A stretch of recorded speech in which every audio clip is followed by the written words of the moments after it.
Applied T2T walkthrough of a simple grammar and rewrite specification. Here, we look at each line of the unq grammar file on the left and the corresponding RWR file on the right-hand side. This grammar and rewrite file pair is part of a larger project that converts a scheme project to JavaScript. An overview of the complete process is in the video given in the show notes. The transpiler consists of a pipeline of staged computations that use the T2T transpiler tool. The stage discussed here is stage number 3 in the pipeline. The T2T tool uses OhmJS as its front end for parsing and a custom SCN, a solution-centric notation, essentially a lightweight DSL that I call RWR. Each rule in the grammar corresponds to a rule in the rewrite specification that has the same name as the grammar rule. The grammar rules are concerned only with matching patterns in the incoming scheme code, while the rewrite rules are concerned only with creating new strings using the matched code. The goal of the transpilation stage described in this video is to simply remove shorthand quote syntax from the incoming scheme code and to replace it with legal but more verbose scheme code, i.e., a quote expression. Program is parsed as one or more top-level S expressions. The match is expanded and emitted as is. The plus sign appears in the parameter list. The RWR tool knows to expand the parameter as a one or more of tree that returns a single string. The top-level SXPR rule parses as an SXPR. It is emitted as is with the addition of a new line at the front. This new line begins every top-level S expression on a new line instead of bunching them all together. The Node.js compiler doesn't care if the expressions are on separate lines, but this minor formatting detail made it easier to debug this code during development. An S expression is a list or an atom. The rewriter simply expands and outputs what was matched as is. An atom is one of 5 patterns. A false symbol $F, a true symbol $T, an integer, a string, or a symbol. These rules are expanded and rewritten in more detail below. At this point, the rewrite simply emits the expanded atom as is. The real rewriting work is done by rules further down. A list is one of 5 patterns. A nil. A quoted S expression, which is either another list or another atom. A dotted S expression, which contains one or more items, followed by a dot, followed by one more item. A list with multiple items. This contains 2 or more items. Unlike dotted list, it does not contain a dot tail. A list with only one item. A list of one. I could have folded many of these branches into one using OhmJS parsing syntax, e.g., asterisk and question mark operators, but I wanted the rewrite rules to handle each kind of match slightly differently. A quoted list is matched by the shorthand single quote, followed by an S expression, which might be another list or another atom. Looking at the rewrite rules, we see that I dump the shorthand single quote and do a full expansion of the quoted SXPAR by wrapping a quote S expression around it. This is legal syntax, but people got tired of writing this out in full and invented the single quote shorthand. They modified the Lisp reader to expand the single quote shorthand into a quote SXPR, just as we see in this rewrite. The goal of this shorthand is to make the scheme code easier to write and easier to read for humans. The Lisp compiler interpreter doesn't care about human readability. It sees a quoted S expression. A dotted S expression contains one or more items followed by a dot followed by one more item. In this case, I decided to make things easier to read during debugging, so I created another rule for S expression called space S expr. We'll see further down that this is redundant at the grammar level. It is equated to the SXPR rule, but this isn't redundant on the rewrite side.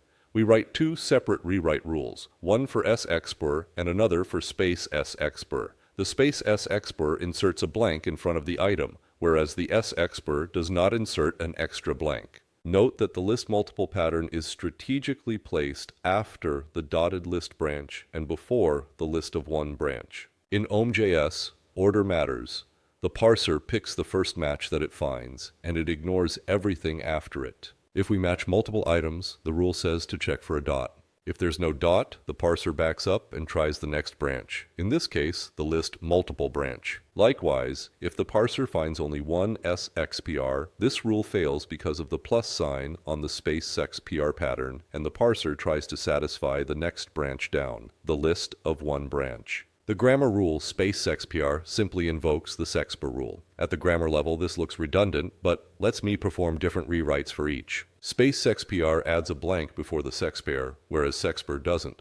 This aids with readability of the generated code and helps with debugging during development. This is only a human readability issue. The compiler, Node.js, doesn't care and ignores spaces and indentation. This is an example of using the grammar to match and identify certain edge cases. This makes the rewrite code simpler, since the rewrite code doesn't need to deal with edge cases and hoary if-then-else control flows. In this case, the parsed context is fairly simple. The parser matches a sexpar and tells the rewriter if the sexpar needs to be omitted with a space in front of it, simply by using different rule names, sexpar and space sexpar, for each edge case. The parsing engine does the if-then-elsing work and lifts that work out of the rewriter. This makes the rewrite code much simpler. An integer is just a string of one or more digits. The digit rule is one of the canned rules supplied by OhmJS. I could have written this rule explicitly using OhmJS's range syntax, but I didn't need to since it is built into OhmJS. A string begins with an ASCII double quote. It contains 0 or more characters that are not double quotes, then terminates with another ASCII double quote. A symbol is just an ID. In Lisp, symbols can contain dot characters, as long as the dots are not surrounded by non-printable ASCII characters nor ASCII space characters. We don't see this in Ohm's code, so this rule is actually overspecified for this specific project. An ID is a letter followed by 0 or more letters or digits. An ID cannot begin with a digit. Unlike most modern programming languages, Scheme allows many different characters, not just letters and digits and underscores in IDs. The only requirement is that an ID cannot contain a separator character. There are relatively few characters reserved for separators. In infix languages, there are many characters reserved for operators. For example, the plus sign in infix languages means addition, whereas in Scheme and Lisp, the plus sign is a legal ID character and has no special syntactic meaning. In Scheme, the expression